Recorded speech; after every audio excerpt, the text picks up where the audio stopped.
Bonjour à tous, nous voici de retour dans notre studio de Canal Achat où nous avons la chance de recevoir Valentin Mercier. Bonjour Valentin. Bonjour Pascal. Qui va partir pour un trek un peu extraordinaire. Est-ce que tu peux nous en parler?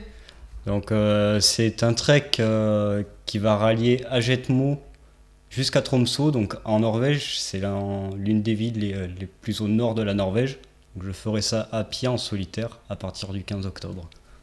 Alors, tu dis ça comme ça, hein, ça a l'air tellement facile, tellement simple, je pense que c'est pas le cas. Bon, d'abord, première question, qu'est-ce qui t'a pris? Pourquoi tu as eu cette idée? À savoir que j'adore l'aventure. Pour moi, c'est une façon de vivre, d'apprendre la vie, d'apprendre de beaucoup de gens. Et donc, ma première expédition dans les Pyrénées s'est très bien passée. Et de là, en fait, c'était un petit peu comme une drogue, comme une envie de repartir de suite. Et j'ai planifié des expéditions et voilà, je me retrouve à partir en Norvège. Bon, je crois bien que tu as bien entendu organisé cette immense randonnée avec une idée précise. Est-ce que tu peux nous en parler?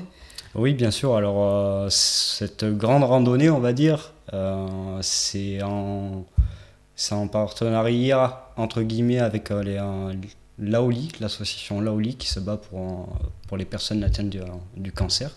Donc ça sera la cause que j'ai choisie pour ce trek.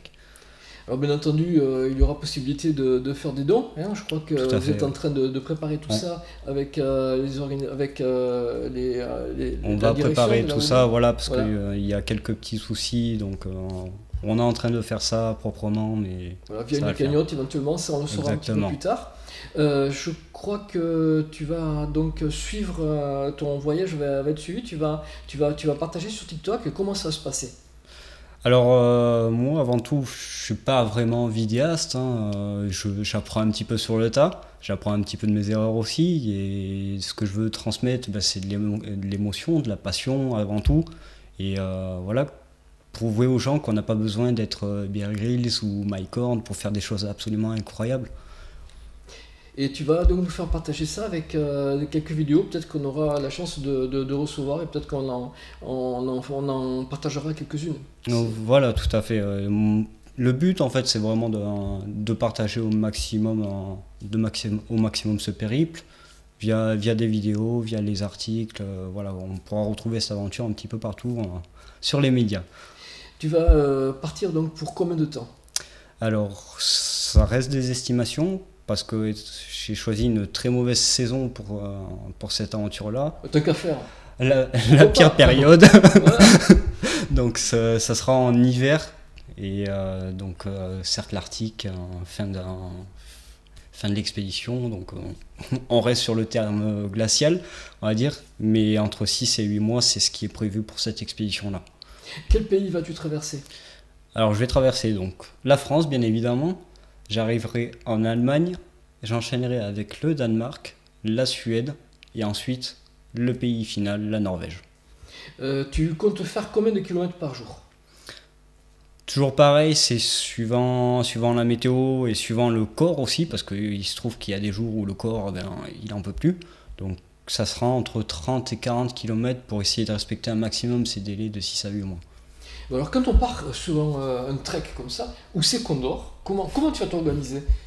À l'hôtel, tu vas comment ça se passe? C'est vrai qu'il y a des gens qui s'organisent des petits parcours où il y a des refuges, des hôtels et tout. Et moi, j'adore l'aventure, donc je dors en tente ou avec des bâches, ou je me fais des petits bivouacs.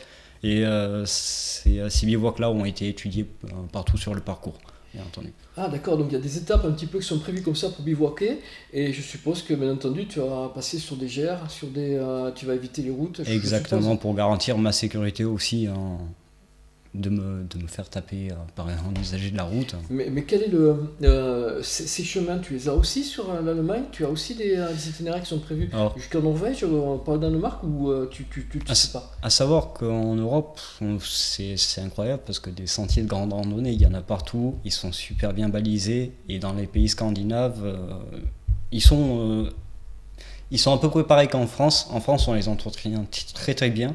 Mais dans les pays scandinaves, étant donné le climat, il y a beaucoup de refuges assez proches les uns des autres. Les sentiers sont plutôt bien balisés. Donc là-dessus, ça ne sera pas un problème. Pareil pour l'Allemagne. Voilà. De ce côté-là, tu t'es renseigné, tu n'es pas inquiet. Est-ce que tu as pensé aux animaux?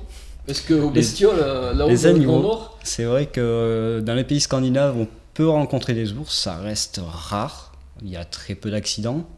Mais ça reste un risque quand même à prendre en considération. Donc on prend nos dispositions par rapport à la nourriture, de façon à ce qu'ils la sentent pas, tout simplement.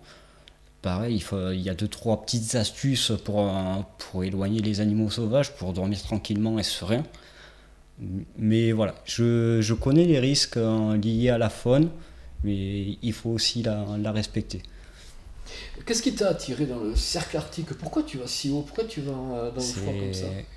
Les fjords de Norvège, c'est un paysage époustouflant et j'ai toujours voulu en fait faire les fjords de Norvège. Alors je me suis dit pourquoi pas partir de la France tant qu'à faire ça.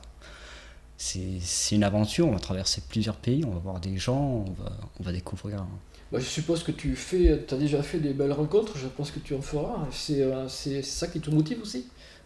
Oui, à travers mes expéditions, en fait, ce qui est motivant, ce sont les gens. Autant, bon, il y a certaines personnes, ils représentent un danger dans certaines portions, surtout en montagne, mais on rencontre des gens qui sont extraordinaires et je pense qu'on a à apprendre de chacune des personnes qu'on rencontre. Bah écoute Valentin, c'est vraiment génial. Nous on va rester à Genève un petit peu. On va te souhaiter le meilleur voyage possible et puis on va te dire surtout bravo parce que c'est une belle cause que tu défends aussi. Merci Valentin. Merci à vous.